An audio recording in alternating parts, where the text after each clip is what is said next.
running the horse with a loose rein. I talked about that in my old videos, but I want to talk about it again because it's very important in my opinion. Now, as I said before, there are some things in horsemanship that can be done by only good riders. Bad riders cannot do it. So just doing it immediately proves you are a good rider, because no one can do it except good riders, which means doing it automatically proves you are a good rider. Now, there are other things in horsemanship or in riding horses that can be done by good riders and bad riders. In this case, just doing it doesn't prove anything. How you do it is more important than doing it. Bending the neck and riding the horse with a loose rein is something that can be done, both of them, can be done by good riders and bad riders. So just doing it means nothing, proves nothing.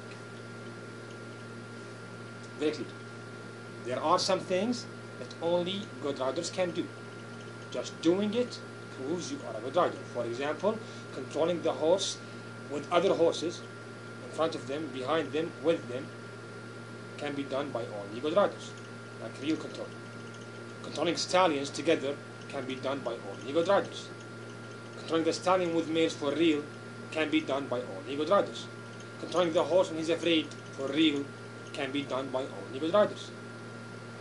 Controlling the horse when you are riding bareback for real can be done by only good riders. So just doing it, you are a good rider.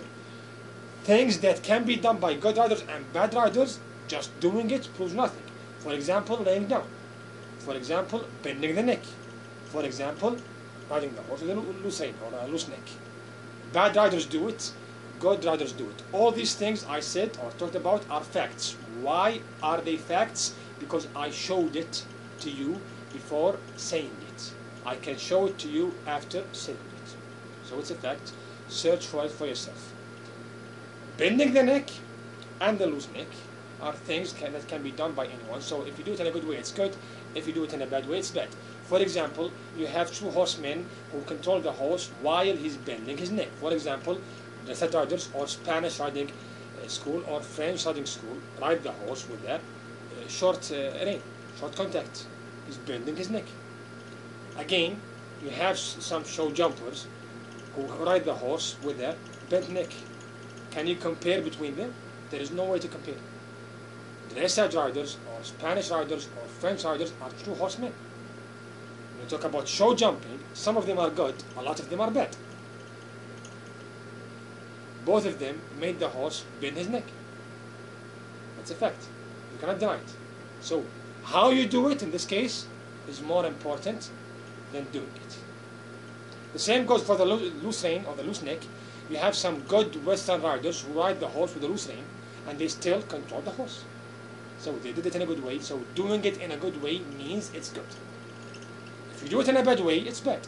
Bad riders ride the horse with a loose rein and he's afraid unconsciously they use strength. So what they did is wrong and bad. Both of them rode the horse with a loose rein. There is a completely different reaction when he's afraid. So in this case it's good, in this case it's bad.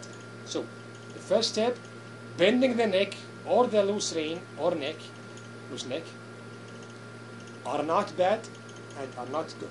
If you do it in a good way, it's good. If you do it in a bad way, it's bad. Now, my point is about the natural horsemanship. Now, I'm not talking about bad riders. We are talking about the ones who do it in a good way. Good riders. Some good riders, for example, Spanish riding school or French riding school or dressage riders, believe that bending the neck is closer to nature and closer to natural horsemanship and is more comfortable in their opinion. They have a point, but they are not completely right.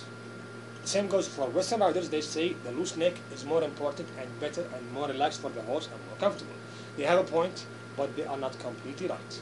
When I say they are not completely right, that's not my opinion, that's a fact. Why is it a fact? Very simple. Listen to my proof. My proof is this. The horse alone in the wilderness, the horse alone in the paddock bends the neck sometimes and walks with a loose neck some other times. End of case. I will show it to you. You can see it with your own horses. When they are hot, when they are active, when they are playing, they move the head up, they bend the neck.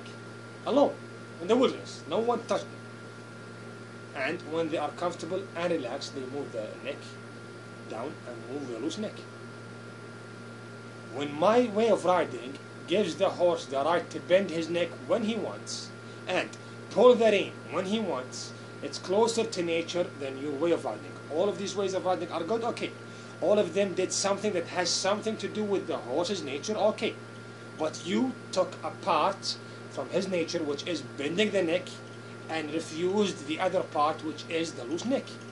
The other side took one side from the nature, which is the loose neck, and refused the other side, which is bending the neck.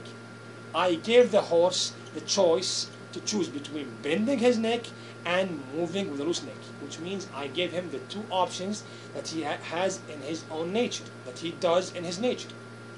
You took one side and refused the other. So you took something from nature, but you left some other things in nature.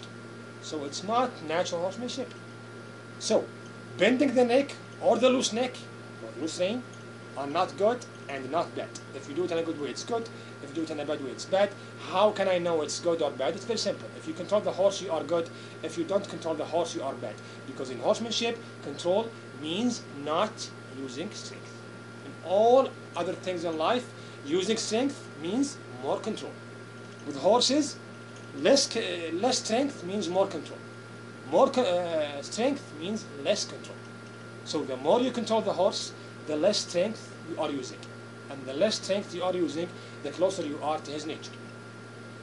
The natural horsemanship, the real natural horsemanship way of riding is giving him the right to do what he does when he's alone. In trot, in canter, in gallop, in walk, in leading, in the paddock. I give him the complete right to do whatever he wants, whenever he wants. I just be with him. Not in front of him, not behind him, I am with him. And the other good ways of riding, they controlled him, they did something good, but they refused something very important from his nature. That's why when he's afraid, the first thing he does is do the opposite. The thing that they said don't do it, we don't want it, is the first thing he did when he was afraid. Western riders face a problem with the horse when he's afraid. Why? Because immediately he gives you the head and hits you in the face and falls on you and doesn't choose to pull. Instead of pulling, because you ride him for a long time with a loose neck, what he does when he's afraid is giving you the head and move up and jump and rear up and fall on you. So he did what you did not want him to do for a long time. This is the nature of horses. When you say no, they will use it against you when they are afraid. And the other ways of riding, the ones who make him bend his neck, when he's really afraid, he will pull and move his neck straight or down. But when my way of riding says, if you want to move down, go ahead. Move straight, go ahead. Move up, go ahead. As long as I am controlling you. So the position of the neck, the position of the body is for you. The speed, the direction is for me. That's why when he's afraid, I control him more. Because I didn't say no in peace. He will not say no when he's afraid. With them, they said no and no and no in peace.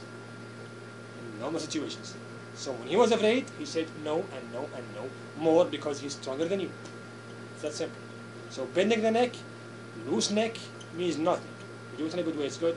You do it in a bad way, it's bad. When we talk about good ways of riding, the ones who force him for the loose rein are like the ones who force him to bend his neck. Why do you attack them? Why do you attack them? You are the same. You prevent him from doing something that he does when he's alone. You cannot deny that. That's a fact that you can see with your own horse right now. Take your horse, put him in the paddock, look at him. When he plays, he will move his head up and bend his neck with other stallions and mares. And when he's in a normal situation, he will move his neck in a loose way. Move with a loose neck. Fact. In my way of riding, in the same ride, he will bend his neck, then move the loose neck, then move his head up, then move it down, then move it straight, which is something that he does when he's alone. Fact, fact, fact, fact. No opinions. Again, they answer the fact with an opinion because they are idiots or liars. It's that simple. My proof is the horse, their proof is the fans that they have. So that's my thing about bending the neck and the loose rein or the loose neck.